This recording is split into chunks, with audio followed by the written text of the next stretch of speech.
రైతులకు సరిపడాన్ని పంపిణీ చేయాలని చెప్పేసి ఈ రోజున బీఆర్ఎస్ పార్టీ ఆధ్వర్యంలో ఏవో గారికి వినతిపత్రం వేయడం జరిగింది. ఎకరానికి 4 బస్తాలు తప్ప వేరే మార్గం లేదు. ఇప్పుడు ఎకరానికి 2.5 బస్తాల చొప్పున రావడం జరుగుతుంది. అది కూడా ఎక్కడ ఇస్తారో తెలియదు. ఈ కార్డు ద్వారా తీసుకోవాలని చెప్పడం జరుగుతుంది. దీనివల్ల ఎక్కడ తిరగాలి, ఏ షాప్ పోవాలని చెప్పి అయోమయం లేదు. కాబట్టి ఆ షాప్ పేరు రాస్తే బాగుంటుందని చెప్పేసి అనుకోవడం అంటే అదేవిధంగా బ్లాక్ మార్కెట్ పోకుండా చూడాలని చెప్పేసి పోవడం జరుగుతున్నాం. అదేవిధంగా సప్లైర్ షాప్ యజమానులు కూడా ముక్కు పెట్టకుండా అమ్మకుండా చూడాలని చెప్పేసి అధికారులను కోరుతున్నాం.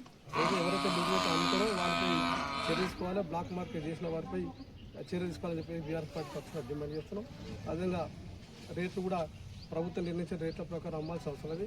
మేము డిమాండ్ చేసేది అంటే రైతులకు ఏదైతే సరిపడే ఎరువులు అందించాలని చెప్పి ప్రభుత్వం గతంలో చేసిన తీరుగా చేయకుండా ఇప్పుడు రైతులను ఇబ్బంది పెట్టకుండా కొంత రైతులను వాళ్ళ పని పోకుండా చూడడం కోసం వాళ్ళకి సరిపడే ఎరువులు ఇచ్చేసి వాళ్ళకి న్యాయం చేయాలని చెప్పేసి సందర్భంగా బీఆర్ఎస్ పార్టీ పక్షాన డిమాండ్ చేస్తున్నాం.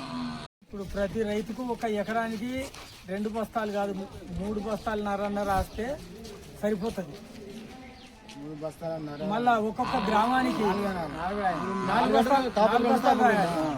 బస్తాలు రాయాలి. అది 4 అని 2 కలిసి చల్లుకోవడానికి. మళ్ళీ ఇంకొకటి ఒక్క గ్రామానికి ఒకటే షాపు అయితే వాళ్ళు ఆ షాప్ వచ్చి తీసుకుపోతారు. ఇక అందరికి ఒకటే ఇక్కడ వచ్చినాయి అక్కడ వచ్చినాయి అని ఉరుకుతాం. మళ్ళీ ఎప్పటి లెక్కనే అవుతుంది. బస్తాలు దొరకాయి ఆడ మళ్ళీ పోయి లైన్ లేని వాడే తనుకున్నాడే అందరు రోడ్ ఎక్కుడే అవుతుంది. అది పద్ధతి కాదు. షాప్కి అయితే బాగుంటుంది. 2 సార్లు తాపు 2 బస్తాలు చొప్పున ఎకరాల ఇచ్చినట్టయితే అవి సరిపోతాయి అని మా ఆలోచన.